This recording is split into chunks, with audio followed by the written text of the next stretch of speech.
Hey friends, how's it going? Got the 038 Magnum on the bench again. We're getting progress. Last time we put the clutch back together. Still got to put the flywheel back on. Everything feels nice and smooth. We got huge tension from those seals. I just can feel like I really have to spin this, okay? That's good. That means those seals are grabbing. Okay, let's keep going on this project. I do have to put the flywheel back on. No big deal. Slap the flywheel back on. Put the nut on and call her a day. Make sure the timing key's in there. What I want to talk about today is what do I do before I put the top end on, okay? I get videos and pictures all the time, daily. I love it when you guys send me stuff. Send me an email if you're building something or working on something. I love seeing that stuff. It makes me feel like I'm helping in some way. I get guys from all over the world saying, hey, I work on power saws now because I watch your channel and a few other people's, and it's like, that makes me feel good because this is a fun hobby. It's accessible for everybody, and it's just an enjoyable hobby. I used to play with Harley engines, and that can get really expensive really fast. Where these, if you blow one up, it's like whatever. You can put another top end on it or bottom end and move on. So let's go over a few things pre-install, okay? What do I do?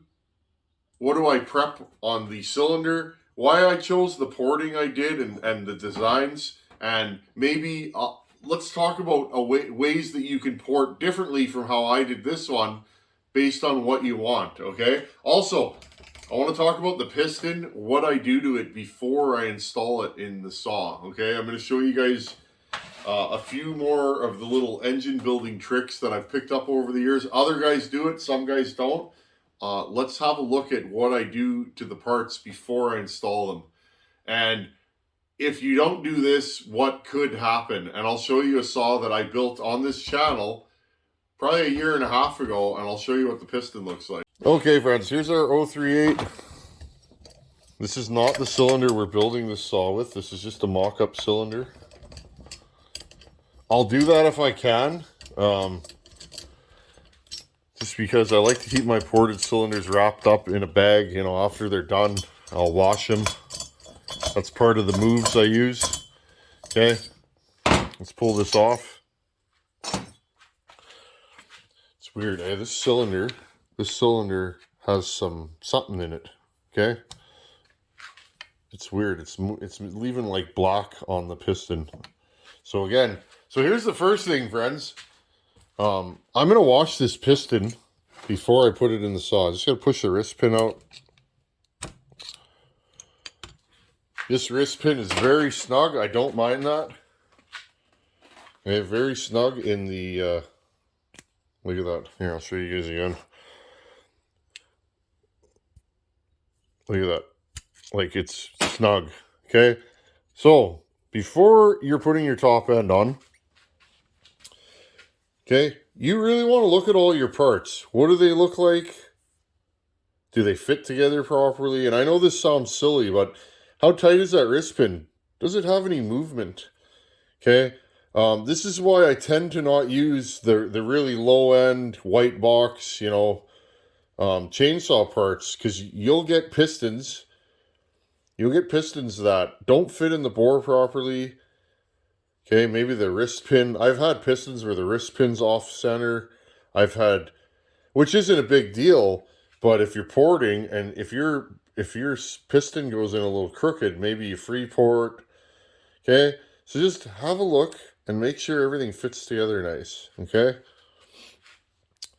What I do with the pistons, I'll take a file or sandpaper. Usually I use sandpaper. Okay, and I'm going to go around and I'm going to sand all these. This is sharp, friends. I can feel that.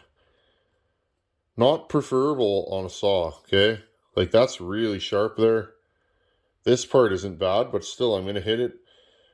These corners here, we don't want stress risers. We don't want this to crack, and it can. These sharp surfaces, see if we can get that to focus on there. Okay? There's little marks on it from putting it in and out of the cylinder. And again, friends, you see the little minute scratches. When you break in a saw, that's what you'll see generally, okay? Don't get freaked out. Here, right there. See? See if we can get that. Let's put the light on here. There. See these little scratches, friends? That's totally normal when you're breaking in a saw. Okay? Remember, arrow, exhaust side. Always. Now, what happens if you don't have a piston with an arrow? 99.9% of two strokes, the ring pins are on the intake side. Okay? Why? Because if you put them on the exhaust side, sometimes the gap in the rings will catch the exhaust port. Okay? So there's an easy trick. Just showing you guys what I do. Okay? Smooth this out. Don't be bashful. Go around here. Other builders do this. I always do this. I go around and I will just make everything smooth. I find the pistons look better right away when you do that. That little bit of prep work. Next thing, an old saw like this. This saw does have some dirt in the bottom end, okay? It is what it is, right? That's just the name of the game with old saws. This thing's been sitting. I will put brake clean in here and let it sit, okay? And then I'll blow it out. Other thing, before you put your top end on, really prep these surfaces. A buddy of mine sent me a video last week of he had a saw with an air leak that was just put together, and the motor seal did not bond to the case. Okay, so see and look, friends, you don't want that stuff. Even though I've wiped this down a couple times, it's still dirty. Okay, if you're having problems with your motor seal bonding, you're probably not doing good prep work. When you take the cylinder off, you should hammer it. It should you should be able to take all the bolts off, pick the saw up by the cylinder, and not have it fall off. Okay, you should have to tap it with a rubber mallet. Okay, so that's what I do. I need to clean this bottom end out before I run this saw. So I'll let that sit for a few minutes. Now, your cylinders. I'm not 100% done this yet. I got to get as much of this carbon out as possible. It's pretty stuck in this saw. Okay. I will scrape as much as I can get out of there because I don't want that falling in a new build. Okay. I did hone this cylinder. There's your finish. Okay, see how nice that looks? I like honing because it takes the rough edges off of some of the spots. Okay. Off your ports. Okay, let's talk about porting.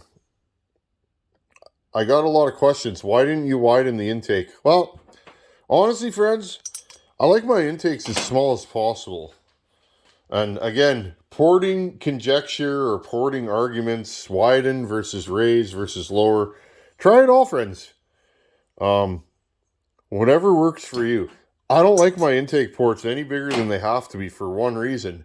When you get them too big, and you'll do it if you keep pushing, what'll end up happening when you start widening these and, lowering them and widening them is what ends up happening, friends, is you can lose velocity.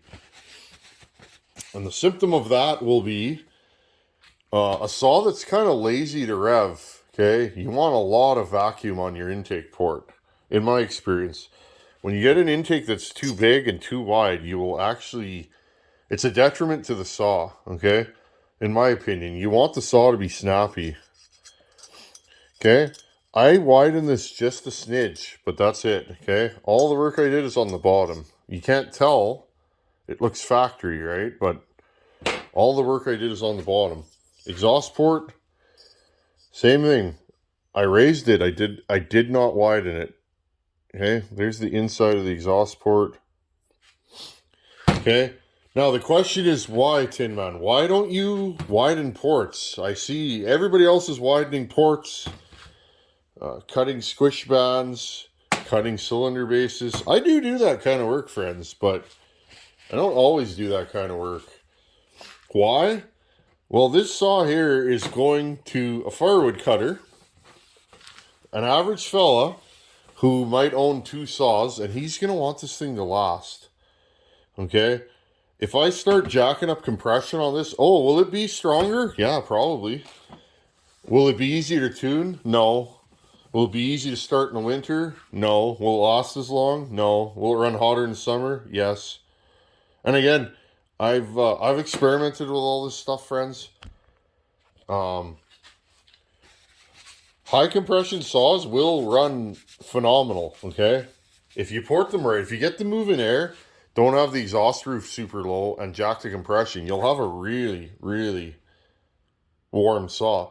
But the problem is, friends, warm saws are harder to tune, harder to keep tuned, harder to restart in the heat because they tend to run a little hotter in my experience. And again, friends, this is just my experience. They don't last as long in a production environment. They're not going to last as long because all that extra pressure with high compression eats bearings. It really does. Do the math on how much more pressure is on the bearing on each stroke. But again, if you do high compression, I'm okay with that. I mean, saws are fun. I would like to get a bunch of ported saws from different people. And I think I'm going to do that in the future. Because that's fun. I like running them, seeing how other guys build. Okay, so I'm kind of rambling here, but I get these questions all the time, and I like to answer them. Okay, friends, so when you have narrower ports, you see that right there? When you have a narrower port, okay, you have more bearing surface on each side of your piston skirt, right? Because your piston skirt goes in and out, right? It's a better deal for a work saw because it's going to last longer. The thinner the bearing area here and here, the less the saw is going to last. That's a fact. Okay. If you cut this wider and you had half the bearing surface here, okay? Think about that. Half the surface is twice the pressure on there. Okay? Also, friends, you will start wearing the bottom of the skirt. Okay, so same thing with the exhaust port. The wider the port, the harder time the rings have going in and out, right? The wider the port, the rings got to go in and out of that wider port. The wider the port is, the more chances of catching a ring. So I just don't do it. I have done it. So when I widen ports, I'll tell you guys, but in this saw, and you guys will see, I've never ported one of these. I have no idea, but I'm going to tell you right now, this saw will run good. Okay, friends, next thing I do, I'm just flapping here today. I'm having fun. I like to share this stuff with you guys because I've been working on engines my whole life, and I just take that for granted. When I realize not everybody grew up pulling wrenches. Piston fitment. There's a little bit of movement in there. That's what you want. You don't want this. Again, it's halfway out. You don't want no movement. I'm going to show you what happens when a piston fits too tight. Give me a second. Okay, friends. This is my 272 build. Remember we did this on the channel? See how scratched up that piston is? This piston is too tight in this bore. That's totally what's going on there. I have this sneaking suspicion. I've had that saw apart 6-8 times, looked at it.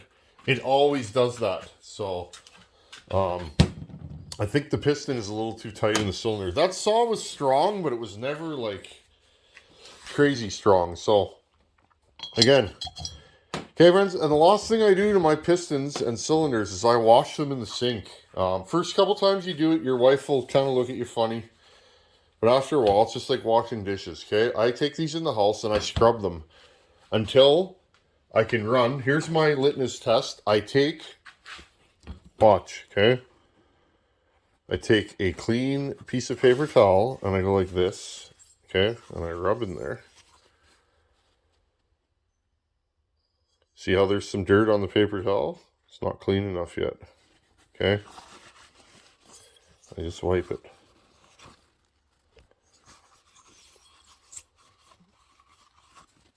Okay, friends, there's no dirt on it now. Do you get the idea? Okay, that's what you want, in my opinion. You want to clean every piece because you know what happens when you're grinding and sanding. You get little bits of dirt impregnated into that cylinder wall.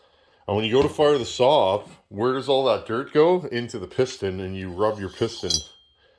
And you end up with a piston that's super scratched, and you don't know why. You think it's your port shapes or your chamfering. It's not. Dirty cylinder. Okay, friends, so little tips and tricks. Next video, we'll install this cylinder. Then we got to do the carb on this saw, and then I'll rig up a muffler. I'm not sure exactly what I'm going to do with this one yet, muffler-wise. Okay, friends. A few more tips and tricks. I like to share what I do with you guys. People always mention that. I can't believe you share all your secrets. Friends, none of this stuff's secrets. This is engine building stuff. Whether you talk to a diesel mechanic or whatever, this is engine building stuff. It's in books, but the problem is a lot of the good old books, they're not available online. They're hard to find. So this is the modern way. Look, I'm gonna dump out all that dirt and debris now.